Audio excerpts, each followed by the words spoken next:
Welcome back, guys. Let's watch the video until the end to make sure you get the right instruction. We start off by watching the instruction video. Please read the second and the third slide at least 2 times each. And if there's a word you don't know, don't forget to look it up. And then answer the questions in red. Please use evidence from the text to answer the questions. For the thinking log, please make sure you watch the video and then answer these 2 questions thoroughly. Again, I ask you to make an educated guess. When creating a model for the video about the hailstorm, I want you to think about 2 things. 1, your model needs to have a key and everything labeled.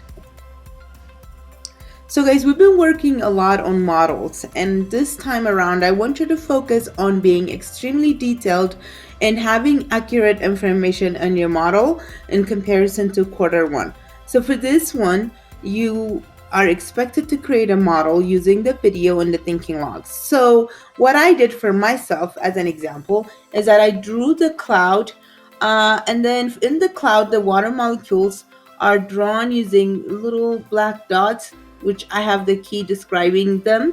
And then in order to show the high level of energy interaction being transferred from the molecules and within the molecules, what I did is that I used 2 orange arrows coming from each molecule or water particle.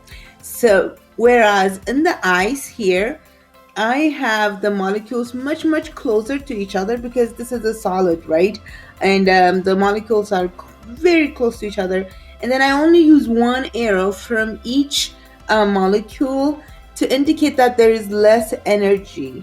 Of course, I'm missing quite a few things here. For example, I'm missing the label. So I needed to label the cloud, the hail, or the ice, and explain this is the actual particles here, because we're zooming in to see what the air or what the cloud or what the ice look like.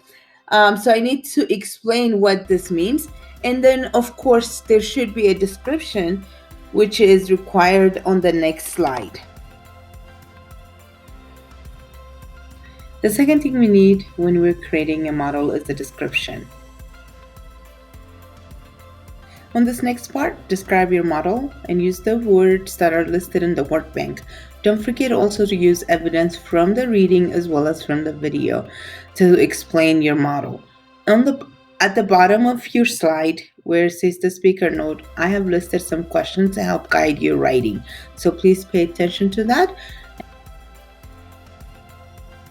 Finally, don't forget to do your homework, read your code for the week, and also try to solve the riddle. Thank you, guys.